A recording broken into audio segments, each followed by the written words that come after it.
Hey Vape fans, it's Grant with Mount Baker Vapor, and today we're going to go ahead and learn how to build the Zipper Coil. The Zipper Coil is great for flavor production as well as vapor production, since technically it is a parallel coil and it also is a twisted coil. So you get kind of the best of both worlds out of that. So a few things to note here. When wrapping sub-ohm coils, you want to make sure that you're using the proper batteries for those. That's going to be a 30 amp battery at least. Just kind of helps to cover everything that you may want to wrap if you have that 30 amps. Recommended batteries, the E-Fest 35 amp batteries work great, so do any of the Sony BTCs. So keep that in mind, and let's go ahead and dive down and I'll show you how to build it. The only thing that's really important with the zipper build is that you twist the wires the opposite direction. So what I like to do is I'll put one set of the wires I'm twisting in there on the left, and then I'll put the other set in there and then immediately flip the switch to the right. That way I kind of keep track of what I'm doing. So after you do that, you should get something that looks a little bit like this.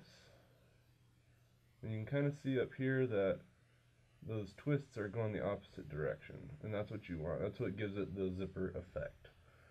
So without further ado, let's get down to it. I'm going to be using a 5/64 here today to wrap on, and basically just like wrapping a parallel coil. You're just going to make sure that they stay together. And like I said, that they're facing the opposite direction. There's a good shot of it right there. Okay, so today we're going to go ahead and do 5 wraps. 2. So we got our 5 wraps there, and you can really see that zipper effect right there. See how it looks like a zipper when you spin it?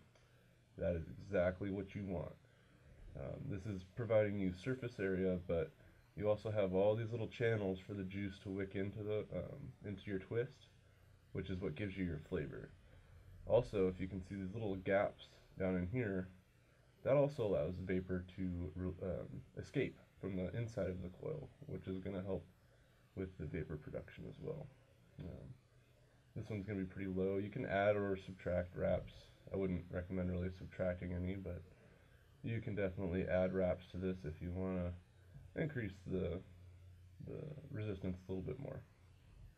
Alright, so we got our build deck here. You can see we're building on the CLT today. Really nice little atomizer, but we'll get into that later. So just like with every build, you're going to want to put one set of leads through the negative and one set of leads through the positive. You also want to try and keep these as parallel as possible when you're putting them in. It's going to help you in the long run. So we'll go ahead and, oh geez, there we go. So once we got those started, we'll go ahead and just push them in. Remember, you want to keep these 2 wires parallel in here. That's what is going to allow this coil to run at its best. So whenever I do these, I like to push them all the way up as far as I can into the build deck here, and then I'll go ahead and pull them out once I have everything tightened up, and that will help tighten up the coils. You'll see that here in just a second.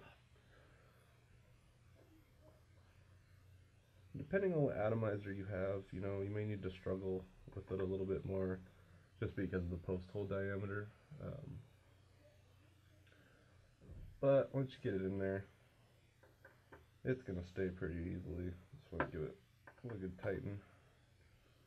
And then what we're going to do is we're going to take the screwdriver that we've used to wrap on. We're just going to kind of maneuver it, wiggle it, give it a nice turn. You know the drill, folks. We just want to get this nice and evened out. So once we got that done, we can clip our leads here. Yep. And what I like to do when I build a parallel coil, and I'm sure that there's some folks out there who do the same thing, is I'll keep my screwdriver in here, and I'll go ahead and give it a nice little pull and try and get it as even as possible.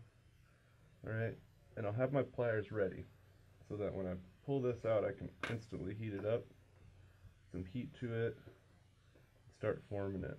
The thing with these parallel coils is if you don't do that, you run the risk of those two coils separating. More or less what you're doing is building two coils right next to each other. So you want them to stay together until you get that glow from the inside out, just like that. Perfect.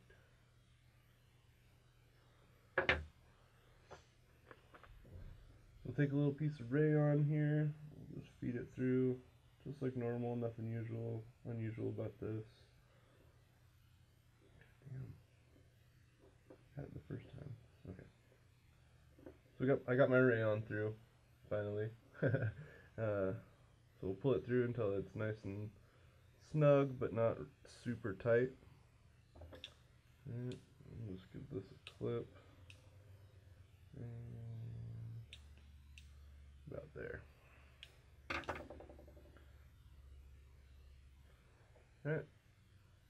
Next step is to put a little bit of juice on here just to kind of act as a glue or an adhesive for our wick. And just stick down in here.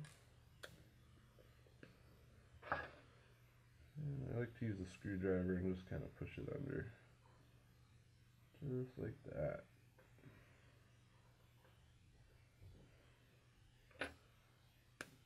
Once I have that in there, I'll go ahead and get it nice and saturated.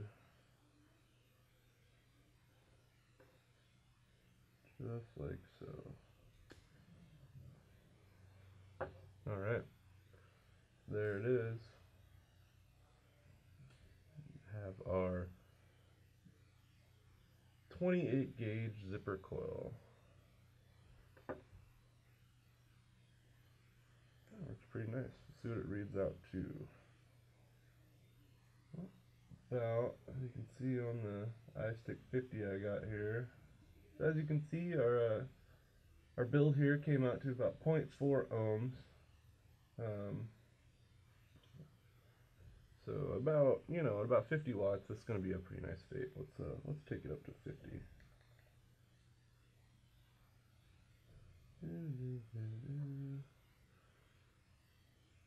And 50.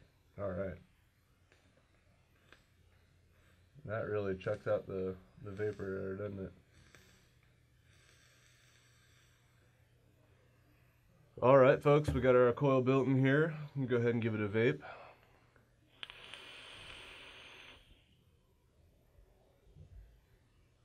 Really good flavor. Even with the airflow wide open on this thing, I'm still getting just awesome flavor.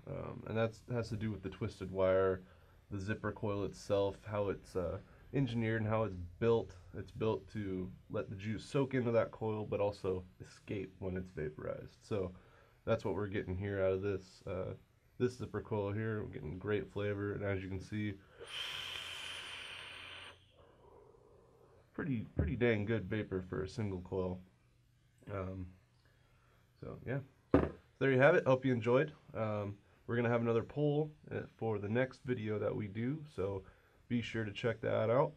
Vote on your favorite coil, and I'll see you next time. Take care.